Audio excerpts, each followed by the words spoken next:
राधे राधे दोस्तों, कैसे हैं आप सब? ये बताने के लिए कमेंट बॉक्स में राधे राधे अवश्य लिखिएगा।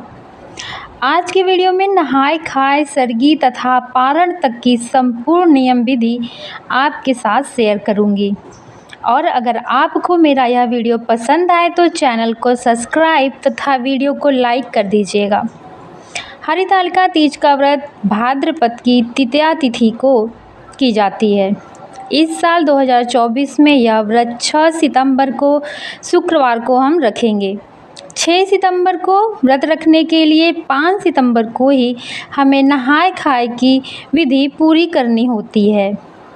इस दिन प्रातःकाल उठकर स्नान आदि कर लेना होता है। एक दिन यानी 5 सितंबर को गुरुवार है तो बाल धोएं या ना धोएं, ये हम सब की दुविधा बहुत बड़ी है। तो कोई बात नहीं, आप बुधवार को ही बाल धोकर नहा लीजिए। फिर आप शुक्रवार यानी व्रत वाले दिन भी बाल धोकर स्नान कर सकते हैं। गुरुवार को यानी 5 सितंबर को आप बहुत ही हेल्दी भोजन करिएगा।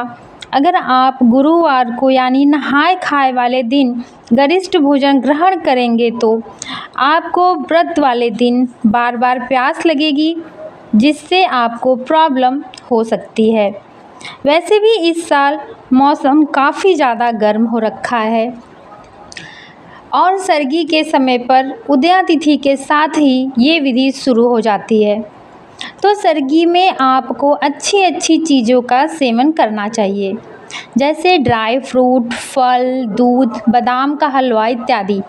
कुछ लोग इस टाइम पर पूरी सब्जी का भी सेवन करते हैं, इसमें कोई मनाही नहीं है, परंतु गरिष्ठ चीज़ों के सेवन से व्रत के समय पर गले में जलन तथा बार बार प्यास का लगना स्वाभाविक होता है।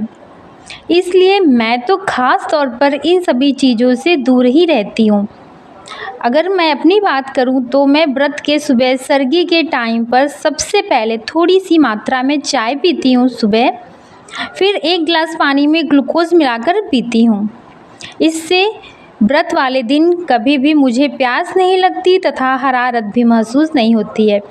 तो अगर आप चाहें तो आप भी इस नुस्खा को अपना सकते हैं।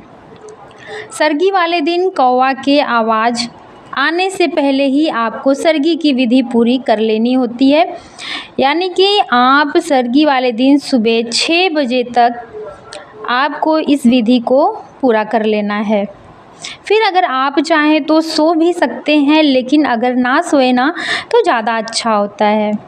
फिर आप लगभग 5 या 6 बजे नहाकर फिर से साफ कपड़े पहनकर अपने मंदिर में जाएं और संकल्प लें, हे शिव, आज मेरा व्रत है और इस व्रत को निर्विघ्न संपन्न करिएगा। अपने हाथ में थोड़ा सा अक्षत या पुष्प रखिएगा इस टाइम पर। यह बोलते हुए शिव जी व माता पार्वती के चरणों में छोड़ दीजिए। दिन भर आपको व्रत रखना है तथा शाम के समय प्रदोष काल में, यानी कि प्रदोष काल का जो समय होता है वो 4 से 6 के बीच का होता है।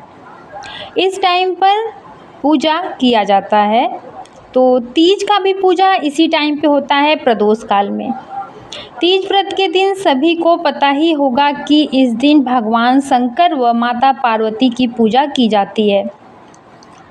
तो आप शाम को प्रदोष काल में मंदिर जाकर या अपने घर के ही मंदिर में पूजा कर सकती हैं। और मुझे नहीं लगता कि आज के समय पर मुझे पूजा की विधि के बारे में आपको कोई भी जानकारी देनी चाहिए, क्योंकि अभी के टाइम पे आप हम सभी को पूजा की अच्छे से पूजा विधि की ज्ञान हो चुकी है। व्रत वाले दिन यदि आपका मंदिर जाना हो तो दान की सारी चीज़ें अपने साथ आप अवश्य लेकर जाइए, क्योंकि तीज वाले व्रत के दिन दान देना एक महत्वपूर्ण कार्य होता है। जिस तरीके से हम तीज वाले दिन निर्जला व्रत रखने का विधान है, उसी तरीके से तीज वाले दिन दान का भी देना उतना ही ज़रूरी है।